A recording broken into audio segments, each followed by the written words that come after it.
राजस्थान की 5 विधानसभा सीटों पर उपचुनाव का ऐलान जल्द ही होने वाला है और इसके लिए बीजेपी ने तैयारी बजट के साथ ही शुरू कर दी थी। वहीं खिवसर सीट पर बीजेपी की निगाह टिकी हुई है। ऐसे में नागौर में बीजेपी एक्टिव दिखाई दे रही है। यह हनुमान बेनीवाल का गढ़ है और इस वजह से केंद्रीय मंत्री और भाजपा प्रदेश अध्यक्ष सीपी जोशी यहां एक्टिव दिखाई दे रहे हैं। भाजपा प्रदेश अध्यक्ष सीपी जोशी उपचुनाव की तैयारियों के बीच नागौर पहुंचे और इस दौरान पदाधिकारियों को आवश्यक दिशा निर्देश भी दिए। इसके साथ ही सीपी जोशी ने बैठक में नेताओं को भरोसा दिलाया कि उपचुनाव में अच्छे परिणाम आएंगे। दरअसल लोकसभा चुनाव के बाद राजस्थान की 5 सीटें खाली हुई हैं। इनमें दौसा, देवली, उनियारा, खिवसर, झुंझुनू और 84 विधानसभा सीट शामिल है। 2023 की विधानसभा चुनाव में इन 5 सीटों में से 3 पर कांग्रेस और 1 पर आरएलपी और 1 पर बीएपी ने जीत हासिल की थी। ऐसे में भाजपा इन सीटों पर जीत का टारगेट लेकर चल रही है। इसको लेकर स्थानीय स्तर से लेकर प्रदेश स्तर तक के नेता तैयारियों में लगे हुए हैं।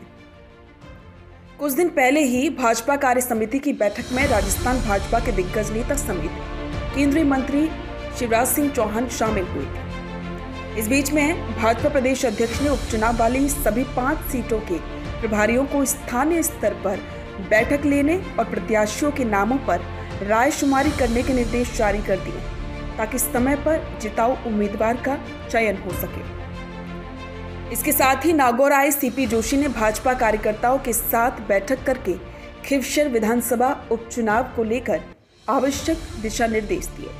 विधानसभा चुनाव के दौरान भी तमाम दावों और अटकलों के बाद भी प्रचंड बहुमत से भाजपा की सरकार बनी थी। इससे स्पष्ट है कि प्रदेश की जनता का आशीर्वाद भाजपा के साथ है। उपचुनाव में भी अच्छे परिणाम आने के संकेत दिखाई दे रहे हैं। बता दें कि राजस्थान की 5 विधानसभा सीटों पर उपचुनाव ऐसे समय होने वाले हैं जब लोकसभा चुनाव में राज्य की 11 सीटों पर भाजपा को हार का सामना करना पड़ा है। ऐसे में भाजपा का पूरा ध्यान अब उपचुनाव में इन 5 सीटों पर जीत हासिल करना रहेगा।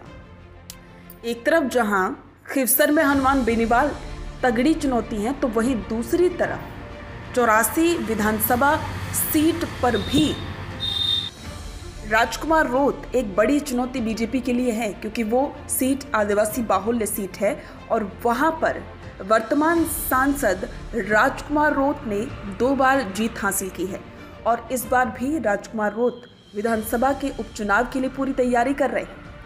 उनकी पार्टी से जो भी कैंडिडेट उतरेगा उसकी जीत लगभग पक्की मानी जा रही है। अब देखना होगा कि बीजेपी इन 5 विधानसभा सीटों को कैसे जीत पाती है।